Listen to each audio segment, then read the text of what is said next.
Hello and welcome to Theme Park Information. In today's show we're going to have a look at how COVID-19 or coronavirus has affected theme parks in both the short, medium and long terms. Now I am not a viral expert, so you can take everything I say with a bit of a pinch of salt, and if a cure is found, effectively some of this stuff can go straight in the bin.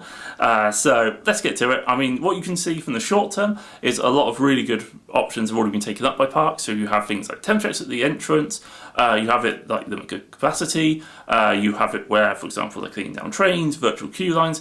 So parks up and down the US and other countries have also implemented a variety of options. So please look at the website for more details of that particular park you're going to.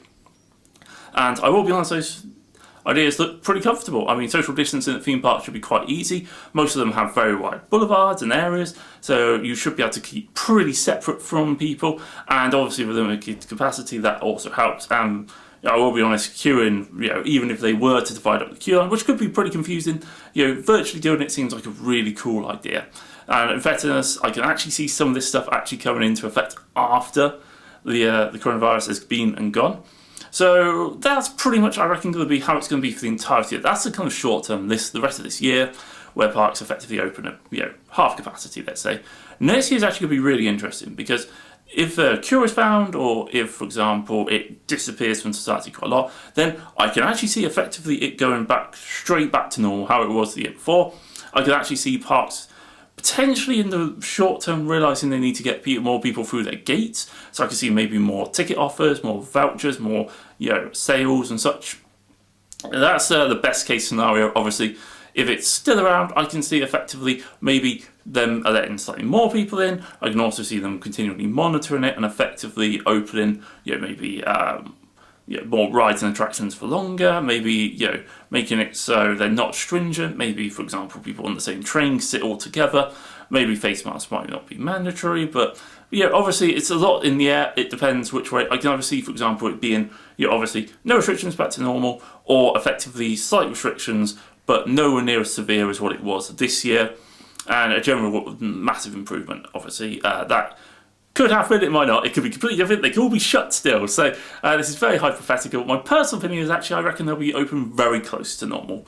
I actually reckon a lot of parks tend to open in April, March, May sort of time, and I think by this time sort of next year I can kind of see like this sort of thing kind of disappearing. I mean, touch wood on that, but hopefully so. That's obviously the best case scenario. And I will be honest, actually, what's going to be interesting from theme parks' point of view is I can see lots of rides which could have opened this year being delayed till next year.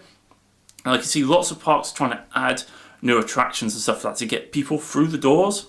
So I can kind of see the next year or two being actually, I'm not going to say it's quite the start of like a coaster war, but I think in the long term, I think you could see theme parks have a proper gathering of their resources and stuff like that to try and effectively accelerate their growth and stuff like that to get more visitors through after effectively having a really down year. Now that's obviously the theme park enthusiast in me which is hoping that. The other option is obviously they continually stay fairly safe and effectively just hope they eventually crawl out of it. So a little bit like in football, we have teams like Liverpool who are, for example, not spending, keeping their cards very close to their chest, where, for example, we have a team like Chelsea who is deciding to use this moment to effectively catch up and invest loads of money in players.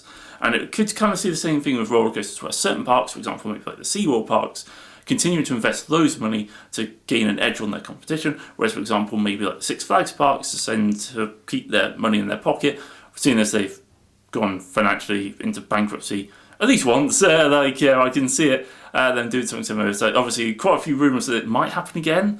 I mean, hopefully not. I actually really quite like Six Flags. It's a bit of a discount park, but they obviously still invest money and time and resources into their parks, and for the most parts at the time they're good. So you can't really want them to really disappear. See, the fair is actually going to be the really interesting one, but I think what they'll probably do is just handpick certain parks, which they kind of do anyway, but I could kind of see it really in effectively certain parks being completely ignored for years. I know, for example, Dorney Park is meant to be getting a new roller coaster. I can see that being pushed back. I can see lots of that sort of thing of rides either being pushed back or brought forward.